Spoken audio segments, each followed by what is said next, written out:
There's a level of success that most people dream about, but very few people truly understand.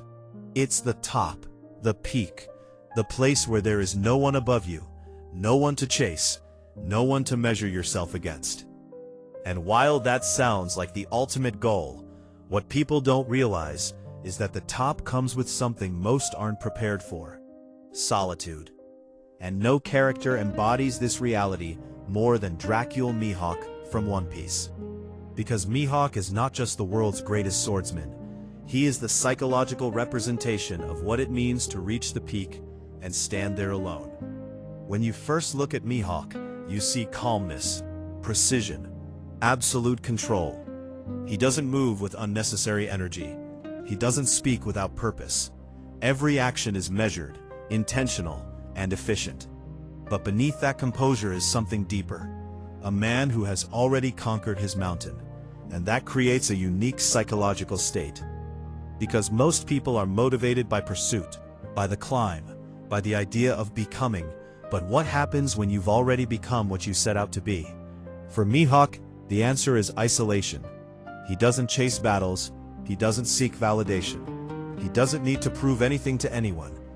And while that sounds like ultimate freedom, it also removes something fundamental: stimulation, challenge, growth through resistance. Psychologically, human beings are wired for progression. We need something to aim at, something to overcome. Without that, even excellence can begin to feel empty. This is why Mihawk lives the way he does: alone, distant, detached. Not because he fears people, but because very few people exist at his level. And this is one of the hidden costs of mastery. The better you become, the smaller your circle gets. The more disciplined you are, the more you separate yourself from environments that don't match your standard. Over time, this creates distance, not just physically, but mentally and emotionally. And here's where the lesson becomes real. A lot of people say they want to be the best. They want to stand above everyone else. But they don't understand what that actually requires. To reach Mihawk's level, you have to sacrifice distraction, comfort, and often connection. You have to spend long periods alone, refining your craft, pushing your limits, holding yourself to a standard that most people won't understand. And that kind of lifestyle is not easy, because solitude can either build you or break you. For Mihawk, solitude became discipline. It became clarity. It allowed him to refine his skills to perfection. But for many people, solitude becomes loneliness, doubt, overthinking. The difference is mindset. Mihawk doesn't see solitude as something negative. He sees it as necessary, as part of the process of maintaining excellence. He is comfortable in his own presence, and that is a powerful psychological trait. Because if you cannot be alone with yourself, you will always depend on external noise to feel complete. But Mihawk's story also shows you the limitation of that mindset. Because while he has mastered himself, he lacks something that other characters possess: a sense of shared purpose, a connection that goes beyond individual excellence. Look at Roronoa Zoro. Zoro is also on the path to becoming the greatest swordsman.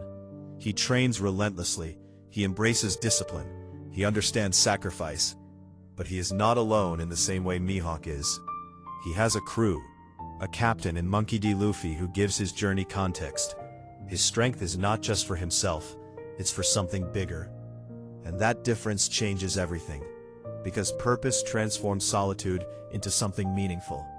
Without purpose, solitude can become emptiness. With purpose, solitude becomes focus. Mihawk exists in a space between those two ideas. He has purpose, to be the strongest. But once that purpose is achieved, it evolves into maintenance, rather than growth. And that's where many high performers struggle in real life. They reach a goal, and instead of feeling fulfilled, they feel still. Not because they failed, but because the journey that gave them identity has ended. So what do you do when you reach the top? That's the question Mihawk represents. Do you create a new goal? Do you mentor others? Do you redefine what success means? And this is where Mihawk begins to shift. When he encounters Zoro, something changes. For the first time in a long time, he sees potential. Not just strength, but growth, hunger, direction. And instead of rejecting it, he acknowledges it. He even invests in it. This is important, because it shows that even at the highest level, fulfillment can come from contribution, not just achievement. That's a major lesson. At a certain point, success is no longer about what you gain, it's about what you give.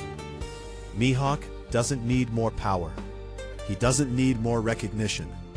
But guiding someone like Zoro gives him something different: engagement, meaning, a renewed sense of relevance in a world where he has already proven everything. And this is where the mindset shifts from individual success to legacy. Because legacy breaks isolation. It connects your journey to something beyond yourself. And that's something Mihawk, whether consciously or not, begins to move toward. Now bring this back to your own life. If you're on a path of growth, discipline, and self-improvement, understand this: there will be seasons of solitude, times where you feel disconnected from others because your focus is different. Your priorities are different. It's part of the process. But don't lose yourself in it. Don't let excellence isolate you to the point where you forget connection, purpose, and impact. Because real success is not just about reaching the top. It's about what your life looks like when you get there. Mihawk shows you the beauty of mastery, the calm, the precision, the control. But he also shows you the cost, the silence, the distance, the lack of equal challenge. So the goal is not just to become great. The goal is to become great and remain connected to something that gives that greatness meaning. Because at the end of the day, being the best in the world means very little if you're the only one standing there. And that's the truth behind Dracule Mihawk. Solitude at the top is real. The question is, will it sharpen you or slowly disconnect you from everything else that makes the journey worth it?